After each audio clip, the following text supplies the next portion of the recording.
reflection on the past week, but particularly yesterday.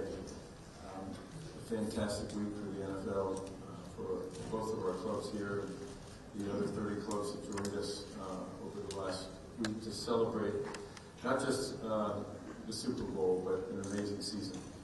I look back at this season and I think my 44 years of being in the NFL and my years prior to that as a fan, I don't remember a better, more competitive, exciting season.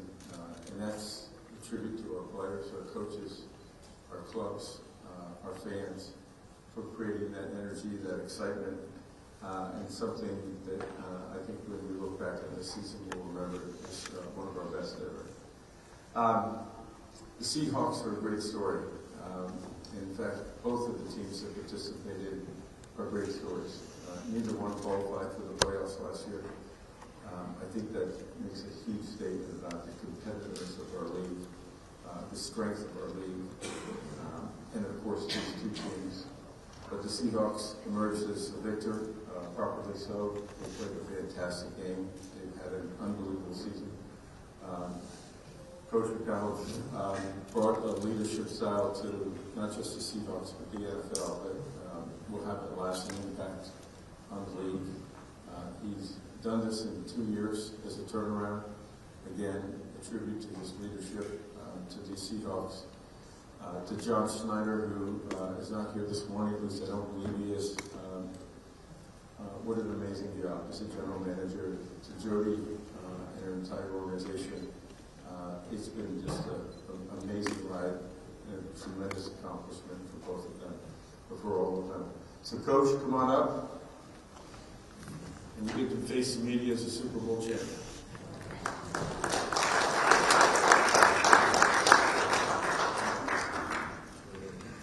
Okay, it's time now for some questions. We'll begin up here, front left. We have microphones and we get to our questions. Start. Mike, the Patriots over the course of the year were relatively stout against the run. What did you see from them coming into this game that allowed you guys to have the success that you had? Well, they're a formidable front, and they've done a great job. I think it's just a normal process for us of, hey, let's identify how they operate, let's put our best plan together, and I think our coaches do a great job of really having an initial kind of a plan of attack, but then being able to make adjustments of how we want to operate to get the run game going. And the guy sitting over there has a lot to do with it as well. We'll go here in the middle, Bob Canada. All right, Bob. Oh, hi, Mike. How you doing? Good. Pretty good. Yeah. The way that your defense played yesterday, and just kind of the tone they set, and shutting them out through 3 quarters and everything, just what did you really see there? And I guess kind of in reviewing it, what really worked so well? It's funny. I told the team on Saturday night, I got a bad habit of, hemming and hawing in my office and with the rest of our coaching staff thinking about, plays and what we're going to run and how it's going to go. And then you get around the guys and you see them, and all of a sudden all those worries don't kind of go away magically. And I think that speaks to how they played. They just just became very clear very early that they were a determined bunch, that we were going to play our style ball last night. And at that point, really, the plays became irrelevant. It was really the style of how the guys played, and just to play that relentlessly throughout the game was really impressive, and really proud of those guys. They played. That was a remarkable game by our defense. Let's go to Ireland. Mike McQuaid. Microphone. Coach, good morning. Congratulations. Thank you. For a lot of international fans, obviously the growth's incredible, but for Coach Adam Durda to be the first British coach to win a Super Bowl, yeah, I think that's life-changing for so many people for the game in Europe. Just talk to us about that achievement and what he's been like for these guys in the locker room. I'd love to do that. AD is a absolute game changer for us.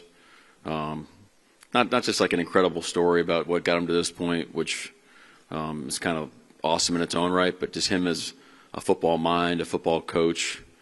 He's someone that has really brought us together, and the way that our front and our defense plays inspired football is a great tribute to how AD operates and what he brings to our football team and our organization, and we absolutely love him. And I think if you ask any of our players to a man, they'd say they'd share the same sentiment. So I'm really happy for AD. He's he's just an absolute. He's a beast, man. He's awesome. He's so much fun to work with, and he's right there alongside building this whole thing. So it's been a special journey. Hi, Coach. Congratulations. Thank you. Covering the game from Spain. I want to go back to that game against the Rams, the Thursday night game. How, from the outside at least, it seemed that something finally changed in your team, the way you were able to come back from behind. I don't know if in the inside that game somehow represents something special. Thanks. Yeah, that game was it was interesting because we do try to treat every game like it's the next opportunity for us and keep the kind of the outside noise to a minimum. But that was a big game within the season, and I think we realized in that moment that we were a championship caliber type of team, and we've earned the opportunity to win those types of games, given all the things that happened in that game that didn't go our way. And so I think at that point our team had some resolve, and we even had more belief in who we could could become. And I think it's the last time we ended up losing. Two more questions, far right. Mike, Jason Leisure from the Chicago Sun-Times. How do you continue to do what you do defensively but evolve as all of these other teams will be gunning for you next year and some of these good offenses in the NFC? Well, we use the term chasing edges here in Seattle. You have to live like that. You can't be copying everybody else. We want to be on the forefront of things. We know that we're target number one now, but it's really going to be our mentality for us to keep pushing the envelope with our personnel where we can take things at our speed, and so there's going to be times where we feel like teams get a beat on us, and we're going to have to move and shake, and that's happened several times throughout this season as well, and that's just how we operate. Okay, last question for Coach. Yes. Here next to Bob. Okay. Thank you. Appreciate this. And this is Alan from the Alan Alfred Sports Talk Show. I was here when the plane arrived. Two-part question. Whose idea was it? Congratulations on the Super Bowl win, but whose idea was it to come in wearing all gray? And second thing is, whose idea was it to give away the Super Bowl hats? Because I had a feeling he was going to win at that point. The Super Bowl hats, like they handed to you coming down the plane. Eric Kennedy, our equipment guy, gave us the gray suits, and we wore them. It was pretty simple. And they had the hats at the bottom, so not a lot of thinking on our part. We're just excited to be there and excited for the whole opportunity. Okay, thank you.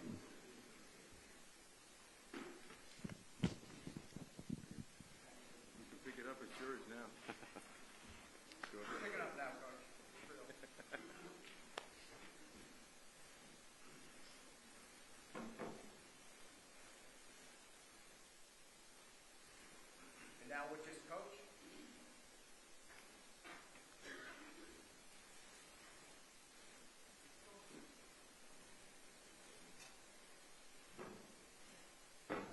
Thank you, Coach. All right, thank you. Mitch, Ken?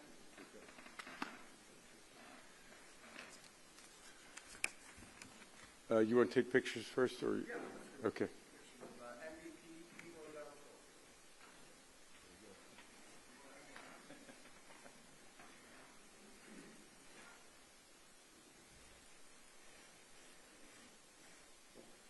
and just one with Ken?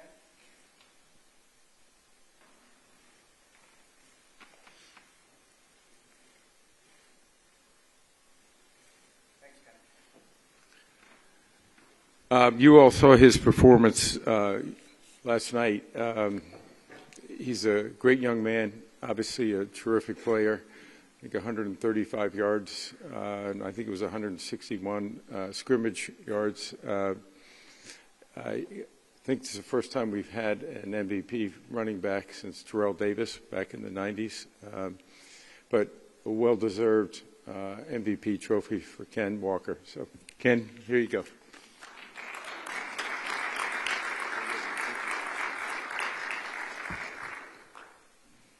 time now for questions. We'll begin in the middle. Bob Condata. Oh, hi again. Congratulations on all this. Just when you reflect on last night and what made the running game work so well, what did you feel like kind of really got it going there, those last three quarters in particular? We worked on a run game all week leading up to the game, and I got to give the credit to the O-line, the wide receivers, and the tight ends. They were real detailed in the run game, and they did their job and made my job a lot easier. Go next to Bob.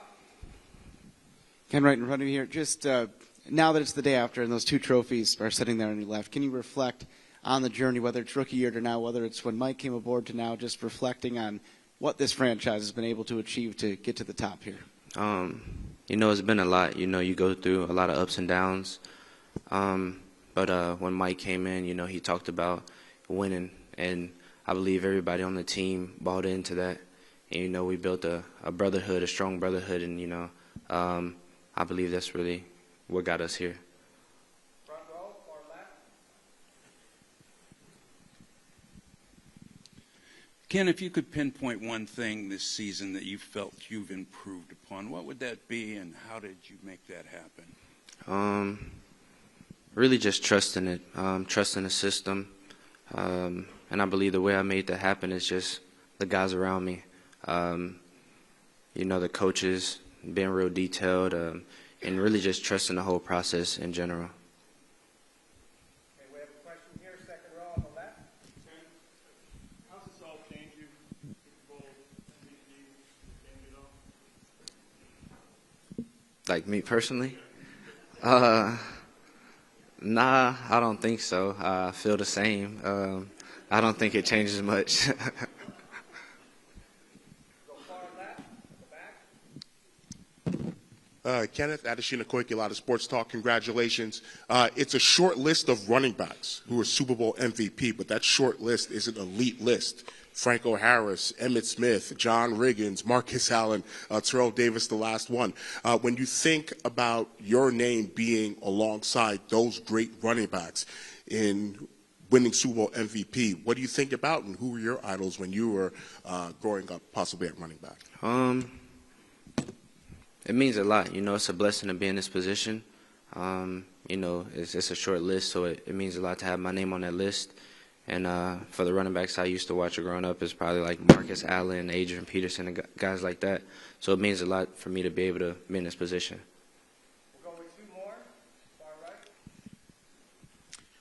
Mike Brodsky, Florida National News. Ken, congratulations, by the way. I'm sure your phone has been blowing up with voicemails, texts, DMs. Is there maybe one message that stands out because of who sent it to you, and maybe another message that stands out in your mind because of what was said to you in that message? I would just say one message. It was a childhood friend. We don't get to talk much. Life takes us in different paths. But he sent me a long text, really just reminding me about really where we came from and how we grew up, and where we are today. So I guess that text before the game meant a lot to me.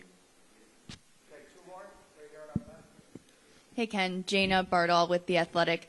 I saw yesterday you had some family in the stands, you said. Your dad also in his first NFL game. What was the celebration like last night, and what was his review of the game? It was good just to have my family here, at this stage.